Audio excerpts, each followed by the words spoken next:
Okay, ladies, this is video number 5. This is Barbara Chapmond, WOW Women of Word Ministry, and we are sharing Contagious Joy. Okay, ladies, this is video number 5, and we are on question number 5 in Contagious Joy from Women of Faith, and this is on the Women of Word Ministry website, www.wow-womenofword.com, and number 5 question was this: There's a distinct difference between those who are God's own and those who are not.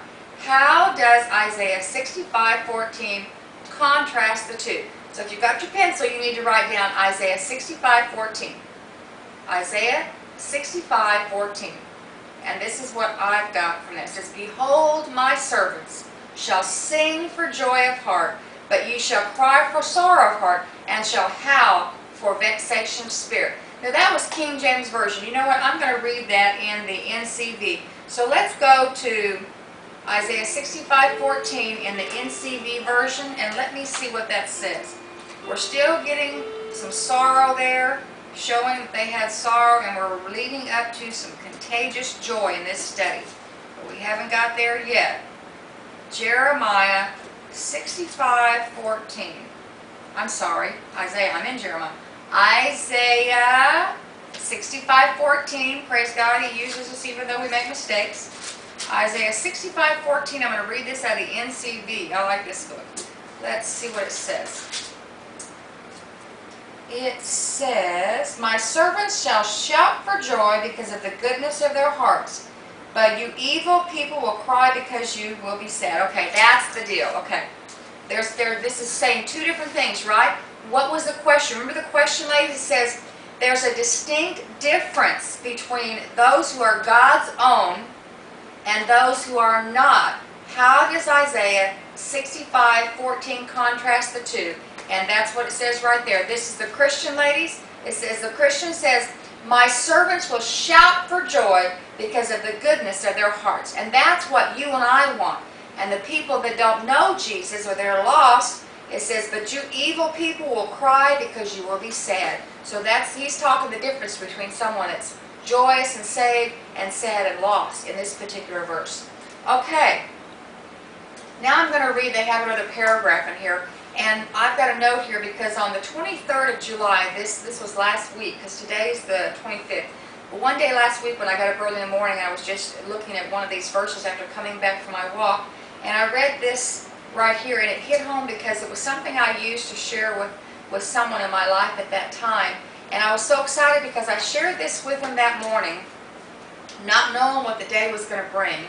And it was a tough, I was having to share some pretty tough things with someone, some truths and some things that needed to be done in their life, but I wanted to do it in a positive way and start with the good and basically the praise, and then work into what needed to be changed.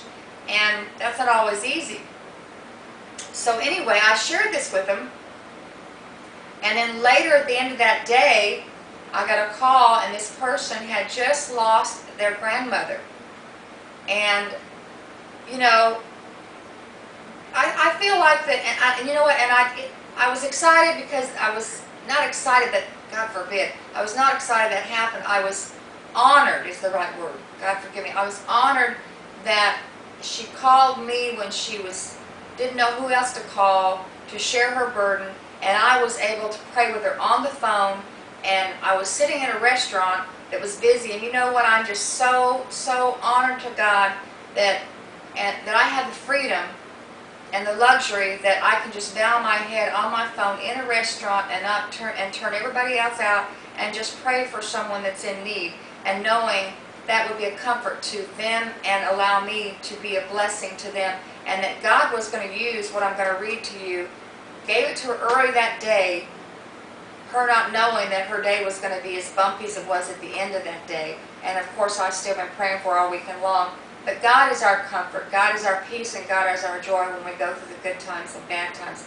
So I'm just going to share with you a paragraph that I got to share with someone that had a bumpy day, and it was really neat. Now my phone's ringing, so I'm going to have to answer it. So this is video number 5. When I come back on video number 6, I will share with you what I shared with someone that morning when their day ended kind of bumpy. So this is Barbara Chapman and video number 5, and I'll be right back, ladies, on video number 6, okay?